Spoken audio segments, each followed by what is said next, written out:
What's going on, everybody? Jack Acello back with another edition of Knicks Latest. Hope everybody is having a fantastic Tuesday morning.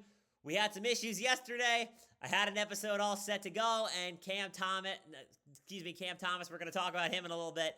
Haywood Highsmith came out and decided to sign at 10:57, right as I was about to talk about him at 11 a.m. when the episode dropped. So we recorded it, we re-recorded, we released an episode a little bit later in the day, but hopefully we don't have any more issues and we're back at it at 11.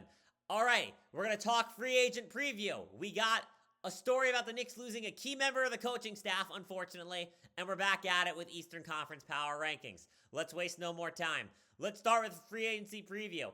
I think the Knicks should consider giving a training camp contract to Cam Thomas. Cam Thomas has experience playing in New York, not for the Knicks necessarily, but for the Brooklyn Nets. He was a longtime member there. He was drafted in 2021 as the 27th overall pick of the Brooklyn Nets, and he played many seasons there. He had his ups, and he certainly had his downs. But the one thing you can't deny about Cam Thomas, you take away the ego, the attitude, and everything, and you just talk about his on-court production, the dude is one of the most underrated pure scorers in the NBA. In 2023-2024, he played in 66 games that season, and he averaged about 23 points a game. You can't do that by accident. To average 23 points in the modern NBA, you have to have a certain level of skill. It's not an accident you're able to do that. Cam Thomas has talent, and I think with the right team and the right culture and the right leadership, he can revive his NBA career.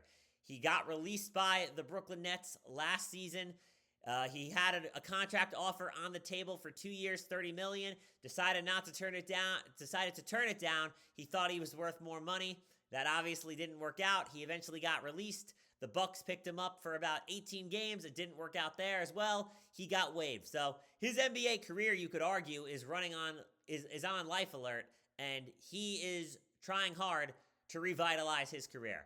In an organization like the Knicks, where they have leadership from top to bottom, from Leon Rose to Mike Brown to Jalen Brunson, then to the role players, to the bench guys, it all works. And, a big problem, I think, for Cam Thomas is where he was drafted.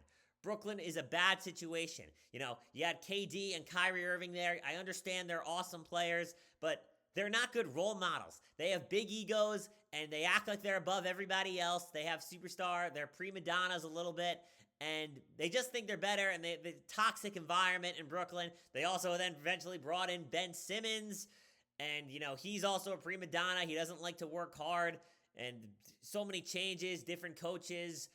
Just they want to compete, they want to rebuild. They never had a true plan of what they were doing. So it just never worked for Cam Thomas there in full. And that's why I think the ending was really bad there. Doc Rivers, a Hall of Fame head coach who just went in, also commented he believes that Cam Thomas has the talent. About a week before Cam Thomas was released by the Bucks, Doc Rivers publicly said that Cam Thomas reminded him of Jamal Crawford and Lou Will, two of Doc Rivers' best six men of the year that won multiple of those awards. So that says something about Cam Thomas, that Doc Rivers compares him to those guys. Those guys are very similar in terms of just being pure scorers who could come in and be electric off the bench. I think Cam Thomas still has a role for that. So why do I think he could be a good fit for the Knicks? Like I said, the Knicks have the right structure, and the Knicks could sit this guy down. I'll compare a situation sort of, not necessarily in terms of the attitude, but the idea. Bill Laimbeer of the Bad Boy Pistons, you ever watched a 30 for 30 for any people who are fans of the game now? He made it like this. When guys came into the team, he would sit them down, he'd look them right in the eye and say, we have a way of doing things here. You either fall in line or you get out of town. The Knicks kind of have to do that with Cam Thomas. It starts and ends with Brunson. He's the leader. OG, Cat, Josh Hart, they're the lieutenants. Everybody else falls in line. You do your job or you don't play at all. Everybody has a role. So the structure could help him unlock his full talent. Mike Brown could possibly unlock his defensive ability. Who knows on that front? But the biggest reason I think Cam Thomas could be a good fit for the Knicks is that he gives them an insurance policy. Obviously, we know what the Knicks' biggest need is. They need a young, athletic center who could go up and catch alley-oops and could block shots at the rim. They don't have that yet. But let's say that guy becomes available in training camp or sometime in December. And I don't want to see this happen, but it might happen. The Knicks may have to trade a guy like Deuce McBride, a guy like Tyler Kolek, a guy like Jordan Clarkson in order to get that center. So if you have to trade one of those guys, Cam Thomas can then plug in and fill that guard spot without losing a productive NBA player. Cam Thomas can come in and fill Jordan Clarkson's role as a guy that comes in and is instant offense off the bench. He can shoot the three ball, not necessarily as efficient as Deuce McBride, but he could still get it done. And he's a guy that has a handle. He can get to the rim. Not necessarily the playmaker Kolek was, but he can handle the ball. So he could kind of fill a small role that each guy provided. Again, I don't think all three of them would get traded for a guy like Diabate, but certainly, Diabate, Ware, Matkovic, Missy, any center we've previewed possibly. I don't think all of them would cost that player, but certainly I think one of them would. So he could just fill in. You basically replace a player that can still be productive without losing a key guy at the top of the rotation. So that's ultimately the biggest reason why I think Cam Thomas could be a fit for the Knicks. So, but what do you think? Is Cam Thomas worth taking a flyer on and giving him a training camp contract? And do you think he is a true fit for the Knicks? Leave your thoughts down below. All right, let's talk about more unfortunate news. I hate that I have to talk about this. The Knicks lose a key member of their coaching staff. They lose assistant coach Jordan Brink. Jordan Brink was with the Knicks organization for 3 seasons. He was an assistant coach. He was the video director, I believe was his direct title, and he worked with the Knicks player development staff. So that was his main job. So he helped develop the young guys in Kolek, Diawara, McBride, throughout that time period. But his biggest strength and what he was most known for, like I said, he was the video director. He was the Knicks master of the challenge specialist. He was the guy on the iPad when there were close plays that Mike Brown looked to him and said, should I do it? And he would give the go or no go. And that's a huge deal in the NBA today. Challenges are super important. They can make the difference from winning and losing. And Jordan Brink is now gone, and the Knicks are going to have to find another guy that's going to tell them go or no go on challenges. And those matter. And having to look at the video quickly and decide go or not go to do it or not to do it is crucial. Knowing when to do it at a certain point of the game. For a certain player in foul trouble or a possession that's out of bounds, you don't want to use it too early. If you get it wrong, you don't have one for later. And the Knicks, over the past 2 seasons, have been one of the most successful teams in terms of challenges. In 2024-2025, the Knicks were the number 1 team in success rate, going 43 for 55. That's a 78.2% success rate when the league average in 2024-2025 was just 63%.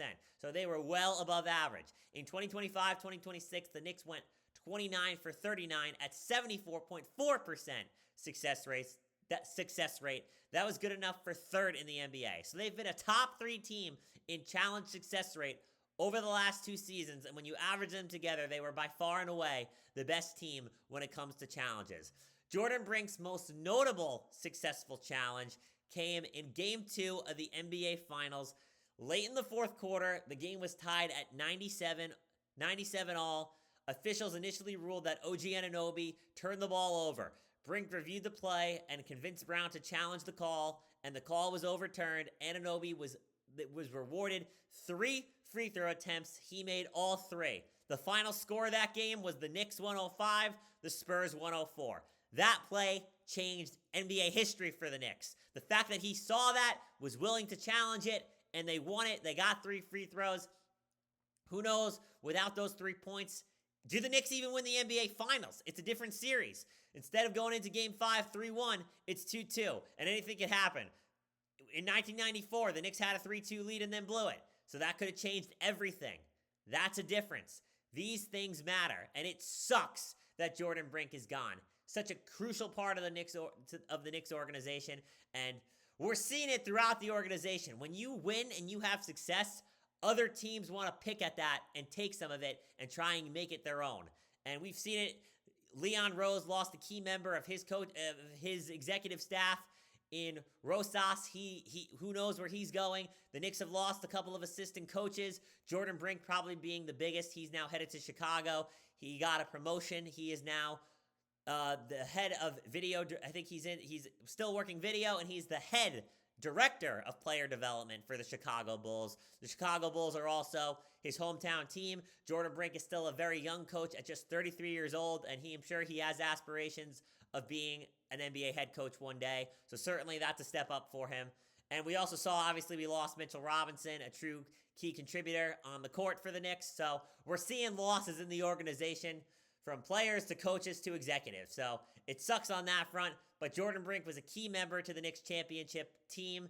He was a big part of the coaching staff, and he truly contributed to winning and losing. So huge loss, wishing him all the best. Hopefully when the Knicks play the Bulls, he doesn't win a successful challenge that's ultimately going to cost the Knicks vitally. So best of luck. Once a champion, always a champion. Wishing him all the best. All right. Moving on, lastly, we're going to talk Eastern Conference Power Rankings. We're at number 9 on this list. To give everybody a quick refresher, what we've had so far, going from 10 to 15, the Orlando Magic, Charlotte Hornets, Washington Wizards, Milwaukee Bucks, Brooklyn Nets, and Chicago Bulls. Now, this is where it gets really tough because these are teams that I all think are very good in playoff caliber. One of these teams is guaranteed not to be in the first round of the NBA playoffs this upcoming season. So I'm at number 9. I'm going with the Toronto Raptors. The Toronto Raptors are a solid team. They weren't any threat to the Knicks last year. The Knicks played them 5 times. They beat them all 5 times. And I believe they beat them all 5 times by double digits. They were the team that every Knicks fan wanted the Knicks to play in the first round. Nobody wanted to play the Hawks. Everyone wanted to play the Raptors. I wanted to play the Raptors. That was a guaranteed fact. I 100% wanted the Knicks to play the Toronto Raptors. But they were a team they actually surprised. They played the Cleveland Cavaliers in the first round, and they forced them to a 7-game series, which I didn't think they were capable of doing. The Raptors are led by all-star Scotty Barnes. They have a couple of nice former Knicks in RJ Barrett and Emmanuel Quickley. They were the 2 main pieces in the OG Anunoby trade. They have a couple of nice young players, most notably Murray Boyles. Everybody thinks he could be a really nice, solid player. Then they have a couple other solid role players. Jakob Poeltl is still there, and they have other guys that are still finding their way. But this is a roster that still lacks shooting, and they lack a little bit of veteran experience off the bench. They don't have true guys you can truly count on to come in, play elite defense, hit shots. They're still learning. They're a little bit of a raw team. But the biggest reason I'm just unsure about this team is because, 2 reasons. The first being the East is just a lot better, and this is a team that isn't able to just coast through the regular season. Indiana's going to be back. They're going to be a lot tougher, so those could be matchups they don't win. Philly is better. They're a team that it's going to be tougher. They're not just going to win those games. Even the bottom of the East is better. Orlando's still good. Washington's going to be better. The Brooklyn Nets are going to be better. You hope the Charlotte Hornets could be better. So it's going to be tough to find wins. I really think that for the Toronto Raptors. And then obviously the major story is we don't know what's going to happen with Kawhi Leonard. That was their major move this offseason, trading for Kawhi Leonard for 2 first-round picks, Brandon Ingram and Grady Dick. That trade hasn't officially been processed yet because of Kawhi Leonard's cap circumvention investigation. There's still we still don't have the full answers on that, and the Raptors that trade is on hold because the Raptors don't know what's going to happen if Kawhi if his contract's going to be voided, if he's going to be suspended, if the trade can't go through. Who knows what's going to happen on that front? So we're just uncertain if Kawhi Leonard is going to be a factor for the Raptors in 2026, 2027. There's reports that this trade may not go through until possibly late into training camp, if at all, because they didn't find anything, I believe, with the first company they're investigating, but obviously the new part of the investigation with Daktronics, who knows if and when this investigation will ever end. So there's just too much uncertainty with the Raptors, and if this trade doesn't go through, how do you bring Brandon Ingram back into the fold after you basically just said you weren't good enough, we tried to upgrade? So that's going to be a tough situation. So that's why I have the Toronto Raptors at number 9. That's all I got for today. We'll have more free agent previews and any more Knick news that breaks throughout the rest of the week. Make sure to keep it right here. Hit that like and subscribe. And as always, guys, go Knicks.